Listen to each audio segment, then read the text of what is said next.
আমরা বেশ কিছু বুড়ো বন্ধুদের দল একত্র হয়েছিলাম। বুড়ো বলছি এই কারণে যে আমরা ২০০৫ সালে এসএসসি পাশ করেছি। এরকম কিছু বন্ধু আমরা বেশ কয়েকদিন আগে একত্র হয়েছিলাম। রামপুর উচ্চ বিদ্যালয়ে ২০০৫ ব্যাচের একটা গেট টুগেদার ছিল। আমরা ফিজিক্যালি প্রায় ৫০ থেকে ৬০ জন ছিলাম এবং আমাদের সাথে যারা ফিজিক্যালি থাকতে পারেনি, মানসিকভাবে ছিল আমাদের বেশ কয়েকজন প্রবাসী বন্ধু। তারা আমাদের মানসিক এবং আর্থিকভাবে বেশ একটা প্রোগ্রাম সফল করতে বেশ সহায়তা করেছে।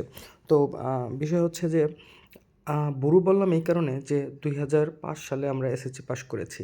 এতদিন পরে এতজন বন্ধু বা এতজন মানুষ একসাথে আ হয়ে একটা গেট টুগেদার করা বা অ্যারেঞ্জ করা খুবই কষ্টসাধ্য ব্যাপার।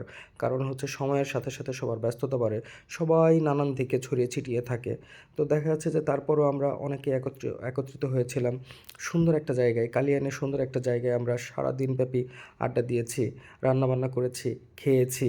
আ মোট কথা হচ্ছে যে স্মৃতিচারণ করেছি এবং বিভিন্ন বিষয় নিয়ে আমরা আগের মতো হচ্ছে আড্ডায়, তর্কে মেতেছিলাম হচ্ছে সারাটা দিন।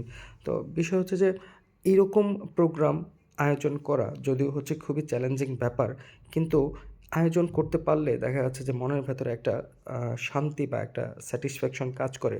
এইখানে এমন অনেকেই ছিল যাদের সাথে স্কুলের পরে বা এসএসসি পরীক্ষার পরে আর কোনো সময় দেখা হয় নাই। সত্যি বলতে অনেকের ফেস বা অনেকের নামও হচ্ছে মনে নেই। আমরা আবার পরিচিত হলাম। আবার হচ্ছে যে সম্পর্কটা ছিল বা বন্ধুত্বের যে বন্ধন ছিল সেটা একটু ঝালাই করে নিলাম এবং এইখানে থেকে আমরা শপথ নিলাম যে আমরা আবারও একত্র হব। বন্ধুত্বের বন্ধনটা চির অম্লান থাকবে।